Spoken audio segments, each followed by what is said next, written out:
Hello everybody and welcome back to my channel. Today I'm going to be doing a type of video that I've been meaning to do for a while and I'm so excited that I'm finally actually going to do it. So today I'm going to be tier ranking every single fantasy series that I have ever read. Obviously I've seen so many people do this video and I've always wanted to do one for myself, but I always felt like I hadn't read enough fantasy series.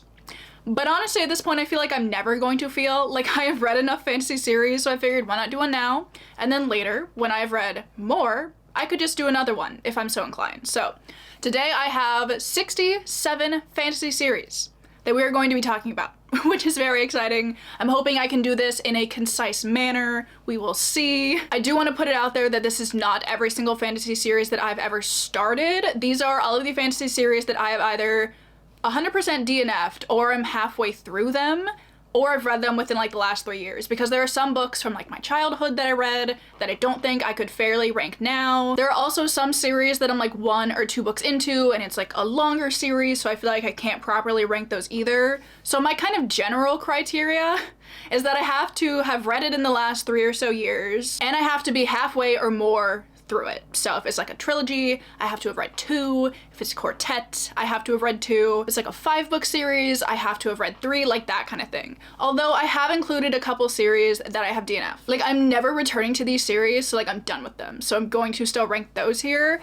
Honestly, like it's a little arbitrary, but also it's my tier ranking video. So I hope you guys are excited because I think this is going to be so fun. I've been wanting to make one for quite a while and it is finally time. So we are going to get into it in just a moment, because I do quickly want to talk about the sponsor of this video, which is Surfshark VPN. So if you guys don't know, a VPN is a virtual private network, and basically it helps to keep you and your information safe online. Basically, it masks everything you do while you're connected to the internet by encrypting your data so your information can remain private. So it's super helpful if you, say, go out to cafes a lot and connect to public Wi-Fi. It'll keep your information private, and you can also send and receive files more securely. Also, my personal favorite part of having a VPN is that it allows you to change your IP address. Like, I know privacy and security, it's great, but like being able to access other countries' Netflix libraries, also pretty cool. And it allows me to watch all of my favorite TV shows and movies that are not on my country's Netflix library, because how else am I supposed to watch Howl's Moving Castle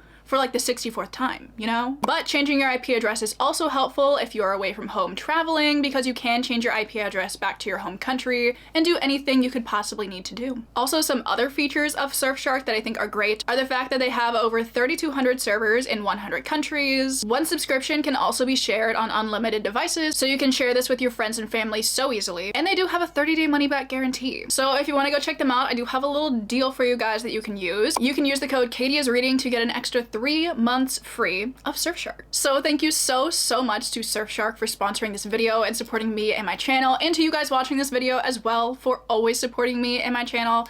Love you guys so much. So let us get into the tier ranking. I think first I should probably talk about the categories that we're going to be using here. So the very top tier is these books are an integral part of my personality. Like, you guys probably already know what books are going to be going into this category because I talk about them constantly. I've internalized these books, like they are part of me, part of my soul, that kind of thing. Then under that we have almost but not quite, which is exactly what it sounds like. They were almost at the very top, but not quite. Then next we have will literally recommend these to anybody. These are books that I really enjoyed, really liked them. They're not like my top favorites, but they're still so good, and they're so good that they are normally some of my go-to recommendations for when people ask me like, hey, what book should I read? Then we have So Fun, which is, they're just books that are so fun. Like, they're not great, but they're not bad. Then we have You Were Good, but I'm Waiting for You to Be Great. Obviously the iconic Dance Moms quote. And this is for books that are fine. They're not great, they're not so fun, but it's kind of like in the middle. Then we have Meh.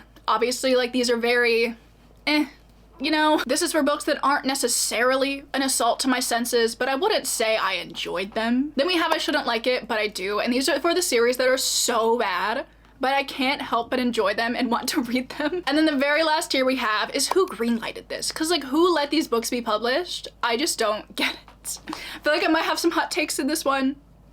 We'll see. Anyway, it is time to get into the tier ranking. I hope you guys are excited because I'm so excited. I've got my Diet Coke. I'm ready to go. So let's get into some tier ranking. Okay, let's just jump in, okay? I'm so excited. I think that's gonna be so fun, okay? So the first one we have on here, we're starting out hot because we have Emily Wilde's Encyclopedia of Fairies. I just finished Emily Wilde's Map of the Otherlands last night. It was so good. It was even better than the first one. So right now, this is going in. These books are an integral part of my personality because this is the kind of series that I feel like is made for me, and any book like that deserves to be in the top tier. Then we have An Ember in the Ashes by Sabaa Tahir. For now, I'm gonna put this in will recommend to literally anybody. I feel like as the series progresses, there is room for it to be in a higher tier, but I'm only 2 books into it right now. I'm halfway through it exactly, so for now, it's like so good. I don't know if I'm like 100% obsessed with it though, but we'll see. Then we have the Letters of Enchantment series by Rebecca Ross. For this one, I'd probably put it in will recommend to literally anybody. I feel like so many people love this series. I really like the first one. I haven't read the second one yet, so I'm not sure, but the first one is pretty fire. Ew, why did I just unironically call it fire? I need to stop doing that. Then we have The Final Empire by Brandon Sanderson. This one is going in almost, but not quite. I have read all 3 books in the original Mistborn trilogy. I love the first one so much, and it's the only one out of the series that I gave 5-star. It was so good. Like, I love the first one so much, but the second and third ones lost me a little bit, but it's still so good, and I'm still so sad that the series as a whole isn't a favorite, because after reading just The Final Empire, I was like, oh, this series, like, it's gonna be one of my top favorites. Not quite. Then we have A Study in Drowning by Ava Reed. This one is going in meh, which I feel like is a really hot take because I know so many people love this book. I wanted to be one of those people so badly, but I'm just not. It's advertised as like a dark academia fantasy kind of book, but honestly I feel like it doesn't really deliver on either of those points. It kind of feels more like a gothic horror, but because I thought it was going to be a dark academia fantasy, I had different expectations of the book, so I ended up being really disappointed in it. This might be my hottest take of the video, okay? Because I think I'm gonna put Crescent City in who greenlighted this. I dislike this series so much, but I keep reading it because I'm so intrigued. If you love this series, I'm so happy for you. I wish I could be there with you, to be honest, but I'm just not. I don't care about the characters. I don't care about the plot. There are certain reasons why I keep reading the series, but even those aren't delivering for me. I'm still halfway through House of Flame and Shadow, and I'm not liking it either. So like, I should probably stop reading it, but also I'm not going to. But this series is just one that like, I want to love so badly. Like, seeing everybody get so excited over the release of House of Flame and Shadow has been so fun. Like, it's so fun when everybody in the community is like super excited about something, and I want to be a part of that, but I'm just not. Then we have The Name of the Wind by Patrick Rothfuss. This one is also going in meh. I didn't really like this book, to be honest. I think Patrick Rothfuss's prose, exceptional, obviously. I love the way he writes, but I hated Kvothe so much. That man gets on my nerves. Every time I think about him, I'm like, ew. And considering the whole book is just about Kvothe, I'm like, I just can't get into it. This is a series that I haven't continued. I'm only 1 book into it, but I'm 100% DNFing it. Like, I'm not reading whatever the next one's called. Then we have A Natural History of Dragons, and I think in this one, I'm gonna put it in so fun. I really love this series. Obviously, it is about our main character who is a natural historian who studies dragons, which is a really cool concept. I really love it. I'm not 100% obsessed with it, but I think it's a really fun read. And if you're looking for a historical fantasy book about dragons, it's a really solid pick. Then we have The Serpent and the Wings of Night. I think I'm also gonna put this one in so fun because I really liked it. There were so many points in the book where I was having such a good time, but there were also some points in the book that I wasn't obsessed with. I feel like, I just don't know. I really loved Six Scorched Roses by Carissa Broadbent, which is honestly why this series as a whole isn't in the tier below it. Serpent was fine. Six Scorched Roses is where it's at though. But considering it's not really a part of the main series, I don't know if I can like actually give it a higher rating based off of that. But Serpent and the Wings of Night, solid concept. Just, I don't love rain, and I don't love the ending of that book. And like, those are 2 very important parts of me enjoying a book, so, you know. We have Vicious by V.E. Schwab. This one, I don't know if I should put it in the top one or the second to the top one because I love it so much. I'm probably gonna put it in the top one. This is like one of the very first adult fantasy books that I ever read. Fell in love with it. It is so good.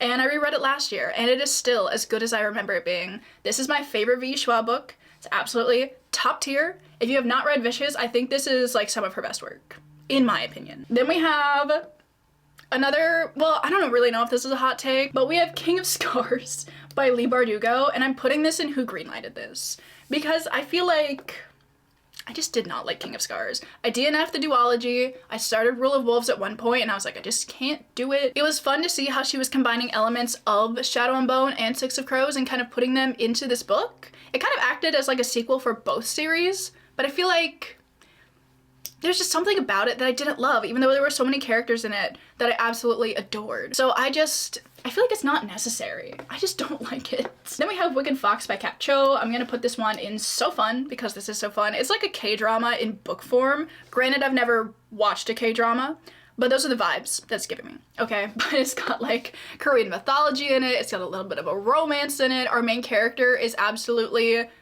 ruthless and I love it. I haven't read the second book in this duology yet. I think they kind of can act as standalones almost because I think they follow different people, but this one was still a really good time. Then we have Sorcery of Thorns by Margaret Rogerson. I'm gonna put this one in will recommend to literally anybody. I feel like this is a book that so many people love, and even if you're not like 100% into fantasy, I think it's still a really good book that I would recommend to a lot of people. I really like the writing, I really like the romance. It's just a good time. Then we have Stardust by Neil Gaiman. This one I'm gonna put in meh.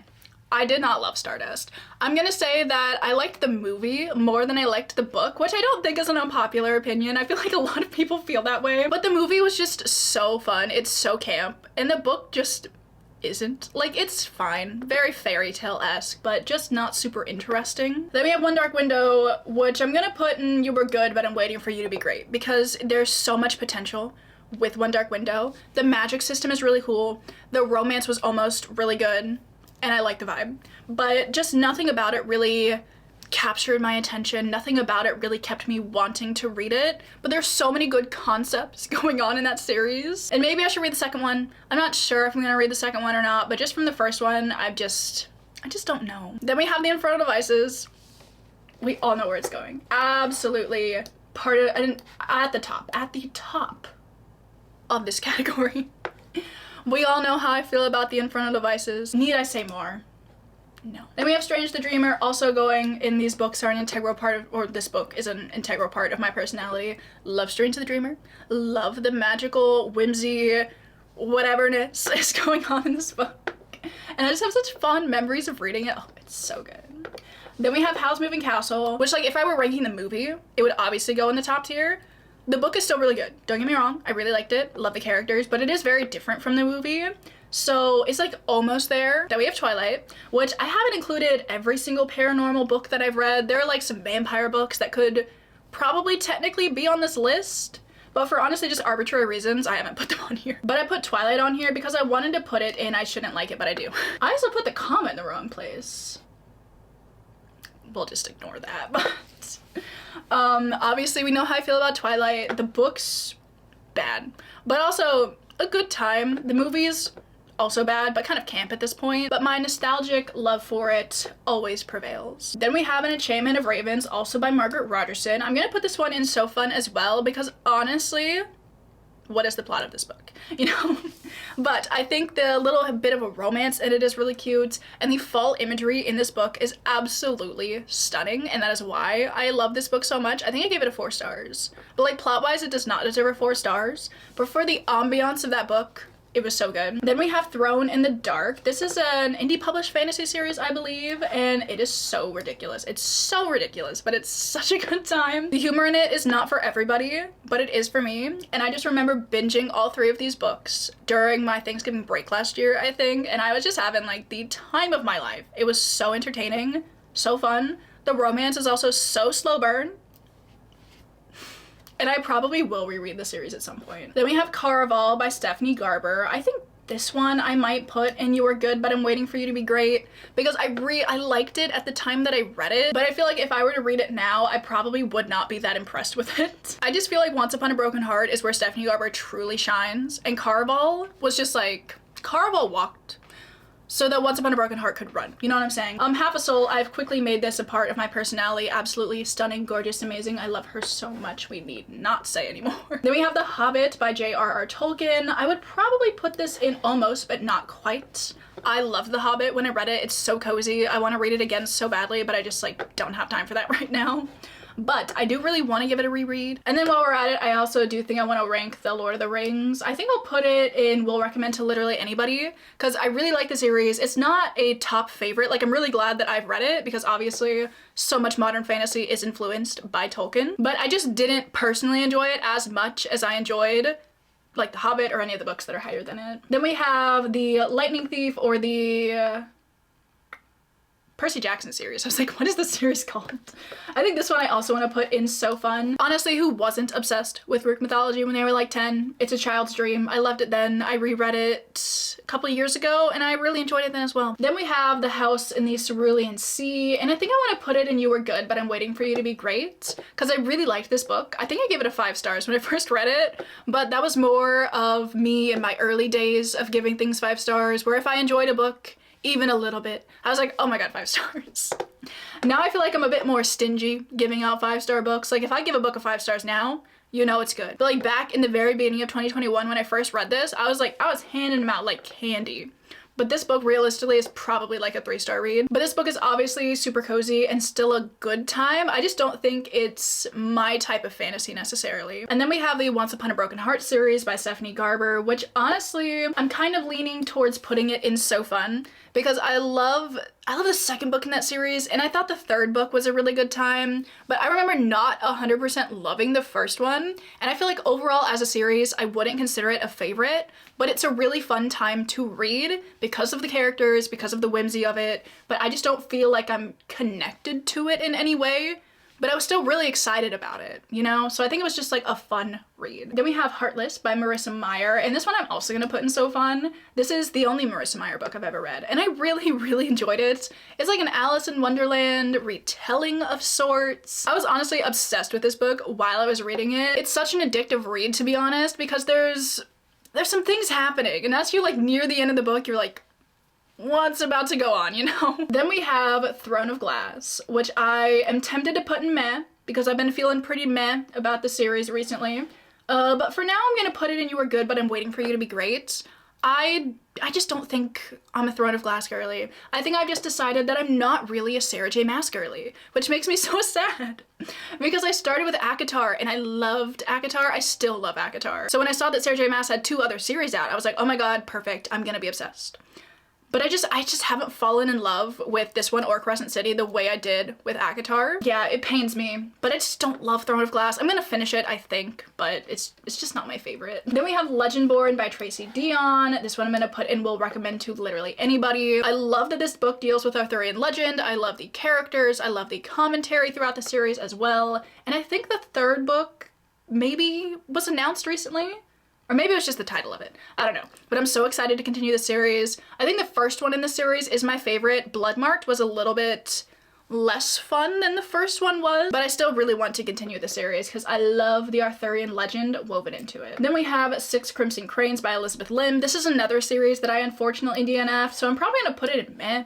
I liked it. It's got like a Studio Ghibli kind of vibe to it. It's Asian inspired fantasy, and I really liked the overall ambiance of this book. Like, it felt very magical and whimsical, but I just didn't find myself really caring for the story at any point in time. Then kind of the same thing with These Violent Delights. I'm also gonna put it in meh. I just don't love it. We read the first one for Women's and Words sometime in 2022, I think. I also started the second one and I just couldn't do it. I just wasn't interested in anything that was happening. Then we have the Dark Artifices series by Cassandra Clare, another Shadowhunter series.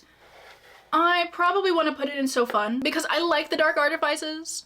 It's fine, but also the current day timeline series in the Shadowhunters Chronicles, not my favorites either of them. I love the historical ones so much, top tier, absolutely, but like this one and the Mortal Instruments, they're fine. Well, actually, the Mortal Instruments is kind of bad, but like this one is just fine. Then we have the From Blood and Ash series by Jennifer L. Armentrout, and this one I'm gonna put in Who Greenlighted This. Because here's the thing, I really liked the first one. I had such a fun time reading the first one, like I can't lie. I also really liked the second one. I had such a fun time reading the second one. I cannot lie. But then I read the third one. And then like nothing happened for 500 pages. And I just feel like these books are so long. They're so long, nothing happens. I didn't care about the romance anymore. And I just feel like this series, it was at such a high for me, and then it just like tanked so hard. And I'm still kind of upset about it, to be honest. Because the first one was fun. It's like very solid, typical fantasy romance. It was a good time. But the rest, not so much. And I haven't read the spin-off series, even though I've heard it's kind of good, but I probably won't read that one either. Then we have The Night Circus by Erin Morgenstern. I'm probably gonna put this one in Will Recommend to literally anybody, because I like it a lot. The writing is absolutely stunning. I cannot lie. It's a very fall, autumnal type of book, which obviously also appeals to me greatly. But I just didn't feel like I was super connected to any of the characters in that series. And like, I know I've said that a lot, but I'm a very character-based reader. So if I don't like identify with the characters, if I don't feel anything for the characters, I'm kind of just like, eh, to the whole book. Although I didn't feel about The Night Circus, because I still liked the characters a lot and the writing is so stunning. But I just don't love it as much as some of the other ones, but it is a book that I would tell literally anybody to read, because it is just such a good book. It's so whimsical, it's so lovely. It's also historical fantasy, which I love historical fantasy, which I'm sure you can probably see that by now. But don't worry, we have some more Erin Morgenstern on this list. We'll just do this one now. The Starless Sea, new, like instant favorite. I read it last December. The whimsy, the magic, oh my god, it's so good. I can't even get into it. Then we have the Shadow and Bone series by Leigh Bardugo. I'll probably also put this one, actually, I might put this one in So Fun, because I really liked Shadow and Bone when I read it a couple of years ago. I went into it kind of hearing that a lot of people said it wasn't as good as Six of Crows. It's kind of like, you know, and I think my expectations were so low for it that when I actually read it, I was like, oh, this is kind of good. I don't foresee myself ever rereading it, to be honest. Like, I feel like there's so many other books that I'd rather read than that one, but I still really liked it. Then we have the Bane Chronicles, which I'm gonna put in meh. Sorry, Magnus, but like, the short story collection is not very good. I really like some of the stories, but some of them are so just like, I don't care. Then we have Serpent and Dove by Shelby Mahurin. I've read the first two books in the series. I think it's a trilogy. I really liked the first one. I loved the first one. It was such a fun time. The second one was such a letdown that I think I'm putting this in Who Greenlighted This, because the second one, nothing happens in it aside from like the last 30 pages, and I cannot stand books like that because I just feel like I wasted my time with it. Then we have Ghost of the Shadow Market, which I'm not going to say too much about because I don't want to spoil anything, but I'm putting this one in Almost But Not Quite. This is another one of the short story collections for the Shadowhunters Chronicles. Took me completely by surprise. I had no clue that I would end up liking this book as much as I did, but some of those stories were getting to me, man, and I still think about them. Okay, then we have Warbreaker by Brandon Sanderson. I think for this one, I want to put it in Will Recommend to literally anybody, because this is a book that I do recommend to literally anybody. Like, when people ask me, like, hey, what book should I read to get into Brandon Sanderson? I'll usually recommend this one or Mistborn, but this book is still really good. I love the magic system in this book. I love all of the points of view that you get in this book, but I just don't think it compares to the ones in the tiers above it. It's kind of the same thing with The Emperor's Soul. This is also a way you could get into the Cosmere. It's a nice short story if you want like a little taste of what it might be like. But the magic system in this one especially, kind of confusing at first, but once you get your head around it, it's so interesting. Then we have the Court of Thorns and Roses series, and I think I'm gonna put this one in So Fun. There are some books in the series that I don't love. I'm looking at you, Court of Frost and Starlight, but the rest of them, I love them so much. I reread the first one last year, I think, and I just had a really good time. Then we have The Near Witch by V.E. Schwab. I really like this one. I know a lot of people dislike this book. A lot. It is a debut novel, and I think you can tell, but I do love a good witchy story. Then we have Thornhedge by T. Kingfisher. I think this one I'm gonna put in meh, which is sad. But I think there is a T. Kingfisher book out there that I'm going to absolutely love. I just haven't read it yet. Then we have A Darker Shade of Magic. I think I want to put this one, or the Shades of Magic series, I think it's called. I'm gonna put this one in Almost But Not Quite. I think I would have to do a reread to really determine like if it belongs in this category or not, and I do really want to do a reread of the series because it's been a while since I first read it. But for now, I'm gonna put it here because I have such fond memories of reading the series. I think I remember not absolutely loving the last book in this trilogy, but the first two are so good. Then we have The Last Hours, which is gonna go in almost but not quite. Now, if you had asked me to make this tier list a year ago, this series would have been, and these books are an integral part of my personality. And then Chain of Thorns happened. Look, I like Chain of Thorns. I thought it was good. However, it does not in any way, shape, or form compare to the first two books in the series, and I think it drags the series down a lot, in my opinion. Like, I have such conflicting feelings about Chain of Thorns. I can't get into them right now. Then we have Babel by R.F. Kuang. I'm also gonna put this one and will recommend to literally anybody because it is such a good book. We have Under the Whispering Door by T.J. Klune. I think I'm gonna put it in meh. I liked this one. I thought it was fine. Deals with topics of death and grief, which I thought were interesting, but I don't think it went deeply enough into those topics, considering the book is about those topics. Then we have Kingdom of the Wicked. I'm putting this in who greenlighted this. Here's the thing. I love the first two books in the series. I thought they were so fun. They're, you know, YA, fantasy, romance. It's a good time. But then Kingdom of the Feared came out. That book, I've never been so disappointed in a book in my life. And it literally ruined the series for me. Like, for the most part, if a series has a bad last book, I'm like, oh, that sucks, but I still really like the series. But something about Kingdom of the Feared ruined this series. I unhauled my copies of it. I was like, I don't even want to be near her anymore. Which maybe was a little irrational of me, but like, I just can't stand that last book. Far Wilder Magic. I'm gonna put this one in meh. I didn't love this one. And I don't know if that's because I waited so long to read it, because this was a Wyverns and Words book club pick for last November, or like 2 Novembers ago maybe, and I waited until like the night before to even start it. So that probably wasn't my best idea, but also I still don't really think I would have enjoyed this book that much if I had like given myself ample time to read it. I just didn't really find myself caring about anything that happened in it, but I know so many people love this book. So like, you might like this book, who knows? Then we have 10,000 Stitches by Olivia Atwater. I'll probably put this one in So Fun because I really like this. It's the second book that follows Half a Soul, but it's like a different story, you know? It's a Regency retelling of fairy tales, which I absolutely love. It was a good time. It wasn't like amazing, but it was a good time. Then we have Vampire Academy by Rochelle Mead. I'm putting this one in I shouldn't like it, but I do. No, we don't have to talk about it. We really don't. Then we have Daughter of the Moon Goddess by Sue Lynn Tan. I think I want to put this one in So Fun. I really enjoyed... Ooh. No, because we're talking about the series as a whole, because I have read the second one in the series, I'm putting it in You Were Good, but I'm waiting for you to be great, because I really liked the first one. I gave the first one like a high 4-star rating. I really liked the atmosphere, I liked the story, I liked the characters, it was good. Then I read the second one, and I think my problem with this series is that I feel like it should have remained a standalone. To be honest, like the first one, so solid. I don't think it needed a continuation. And I think I would have liked this book a lot more if it hadn't gotten a continuation, but I would still recommend you guys, if you want to, read the first book because it's really good. And just like, don't read the second one. Then we have The Ocean at the End of the Lane by Neil Gaiman. I think for this one, I'm gonna put in, will recommend to literally anybody. This is such a weird story. Like, you better be in for a weird time if you want to pick this one up. But it's a novella length, kind of horror-ish story. It's got a lot going on. I recommended this to one of my friends who doesn't really read a ton recently. She absolutely loved it. So that is, it's like cementing it as a book that I could recommend to literally anybody. So yeah, I really like this one. It's been a while since I read it, so I don't remember a ton about it, but I remember really, really enjoying it. Then we have the Cruel Prince series by Holly Black, or the Folk of the Air series it might be called. I'm gonna put it in almost but not quite. For a long time, this series would have been in the top tier. And don't get me wrong, I still love the series. I'm obsessed with it. But I don't think it's quite at the same level as the other ones are for me as a whole. We all know I love The Wicked... What's that one called?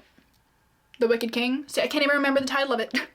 We all know I love that one. But as a whole, I think this series just isn't quite at the top. Then we have The Way of Kings by Brandon Sanderson. Honestly, I'm gonna put this one in the top tier. I love this series so much. I think the last 2 books haven't been quite as strong as the first 2, but... I love the first 2 so much, it doesn't even matter. I think the characters are really what sells this series for me. I love them. I love them all with my whole heart. I've spent so many pages with them, so I'm so attached to them.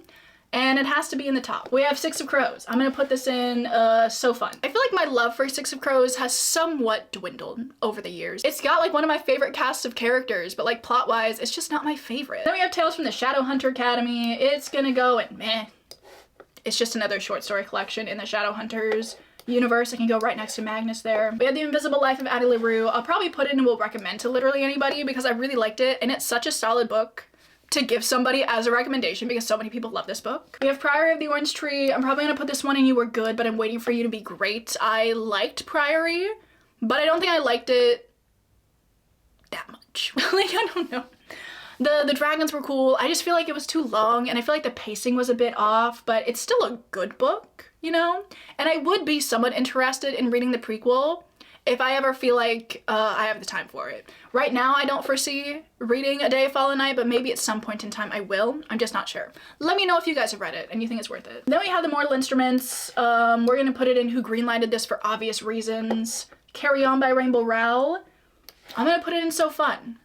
Maybe it's a bit cringe, but I think it's super fun. We have Tress of the Emerald Sea. This one, don't come for me, okay? I read Tress of the Emerald Sea at the very beginning of this month. I didn't love it as much as I thought I was going to. I thought Tress was really fun. I really liked a lot of the characters, but I just feel like I don't love cozy fantasy, and I don't think I can make myself love cozy fantasy. And seeing Brandon Sanderson write cozy fantasy was really interesting. It just wasn't for me, but I know so many people love this book, so like, don't take my word for it. I think it's just like a personal preference thing. Then This Savage Song, which is the Monsters of Verity duology, I'm gonna put and will recommend to literally in. Maybe I'll put it in almost, but not quite. And then finally, we have the Plated Prisoner series. Who are you by? By Raven Kennedy. There we go. I think I want to put this one in You Were Good, but I'm waiting for you to be great, because there are books in the series that I absolutely love. Namely, the third one. Gleam was one of my favorite books of last year, but the first one, not that good.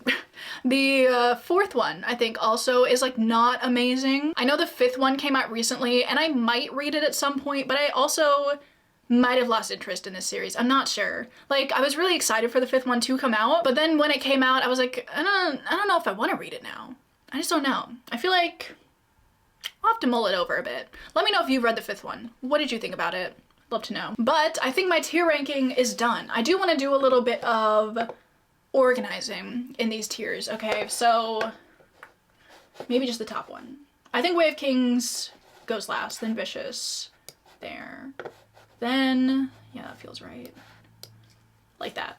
I think that's a good order for that. And then for my last category, I think Crescent City is like the least offensive one in this list for me. And maybe the more, maybe this is, it's pretty accurate. I was gonna go through and like order every single tier, but that sounds like a lot of work actually. So I think this is honestly pretty accurate. But we're gonna go to the outro, because that's everything I have for you from the tier ranking portion of this video. Okay, so I really hope you guys enjoyed this video. I had such a fun time doing this, as I've said a couple times already. I've been wanting to do this for a while, so the fact that I finally got around to filming it for you guys, I just had such a good time. I feel like this is definitely a good way to give somebody kind of a feeling as to what my taste in books is. I feel like the top two categories, like I have a general vibe that I really like in my stories typically, and you can definitely tell. But obviously I would love to know down below, do you guys disagree with where I put any of these? Or if you guys want to tell me what some of your favorite or least favorite books are. Like, I would love to know what you guys would put in the top or bottom of your own tier lists. I think that could be really fun, so please let me know. Also, I did again want to thank Surfshark for sponsoring this video. Don't forget, if you want to go to their website and use the code katieisreading, you can get an extra 3 months free of Surfshark. And lastly, before I go, I did want to thank everybody over on my Patreon. Love you guys so much. If you guys ever want to join my Patreon, it is linked down below. Do some fun stuff over there. But with that, I'm gonna let you guys go. I hope you're having an amazing Monday so far, and I will see you all in my next video.